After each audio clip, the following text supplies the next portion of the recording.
Hello everybody.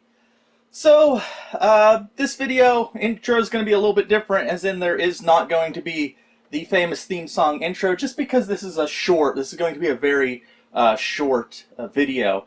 And I just wanted to talk about this monitor right here. I recently acquired it, but I'm probably going to be letting it go very soon. But before I let it go, I just wanted to do a quick overview of it, because it is sort of interesting in a certain way. So this is an early 2000s, I think a 2001. It is a budget monitor. It's from Envision. It is the model EN710E. Now Envision, I think, is some kind of subsidy or label name for AOC. Not that AOC, different company AOC. And I think there's an Orion tube in here. And like I said, this is a very budgety monitor. It can do like 70 kilohertz and stuff, but I think SXGA, that's it, is probably like the highest it goes as far as what it supports. A 16-inch viewable screen. Technically, you could mark it as like a 17-inch monitor. Shadow mask. There's nothing special about it. It's not like some kind of hidden gem. I'm not going to be like, hey guys, this is a cheap budgety monitor. Pick it up if you can find it, because it's got some kind of hidden gem feature. It's not. It's a through and through budgety monitor. But I wanted to do a video on it because it has this weird thing. Maybe it's not weird. It's just I've never seen it. Hold on, I'm going to turn it on here. And that is that it doesn't have an on-screen menu. What do they call this? ODM, on display menu, I think. It doesn't have one of those. And of all the monitors, at least more modern-ish era monitors, I have always encountered the regular on-screen kind of menu. And usually there's a button down here, and then you hit it, and you'll get like a little overlay screen, and then you can go through and change settings. I should mention, I have seen other like screens that don't use the on-screen display. I have seen this on more budgety CRTs, where it's got like these dials. So I guess that's very similar to the line of LEDs. This is a cheap Paccom monitor, but I actually find these little the dials actually to be better.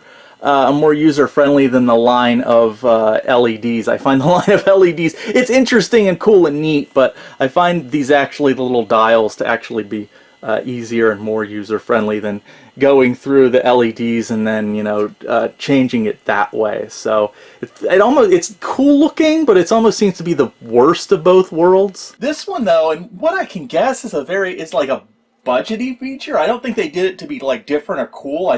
I'm guessing it saved them money somehow.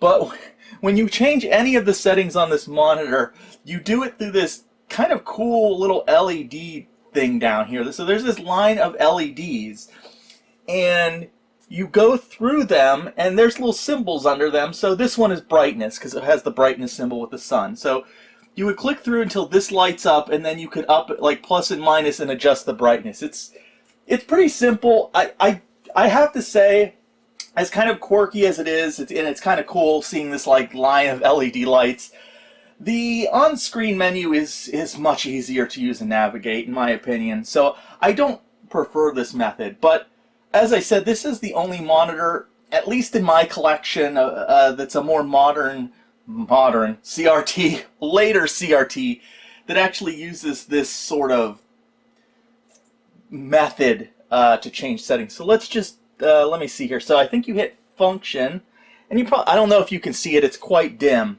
but as you can see here, the function lights up, and you can keep hitting function and it will switch over to different elements.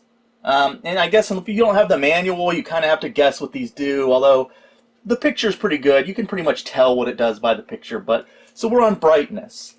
So then we have, well, it's up and down here, and then you can adjust brightness. I'm turning it up, although there we go. I'm turning brightness down, turning brightness up. It's quite high, actually. This monitor seems to be a bit worn. Not, like I said, it's not like a great display. Okay, so just as a test, because it gives me the options, just as a test, I did try the highest. I did try 1600 by 1200. And if I do that, the screen just goes black. Let's try 1280 by 1024. Okay, it does that.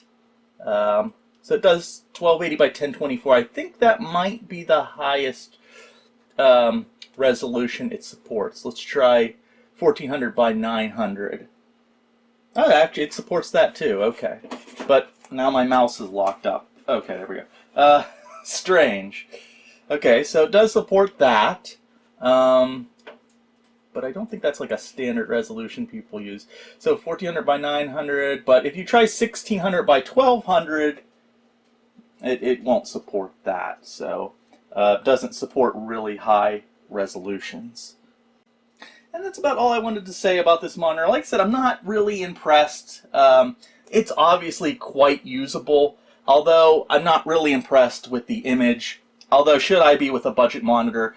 Then again, I don't know how old and how worn out this particular monitor and tube is, so possibly looked quite a bit better when it was brand new. But still, weird sort of off-brand monitor. I just thought that was a weird kind of quirky way to change settings I wanted to share with you guys. And that's about it. So, did you have one of these Envision monitors when you were younger? What are your feelings about it? Thank you for watching. This was just like a short filler video, so I'll see you in the next video, and thank you for watching.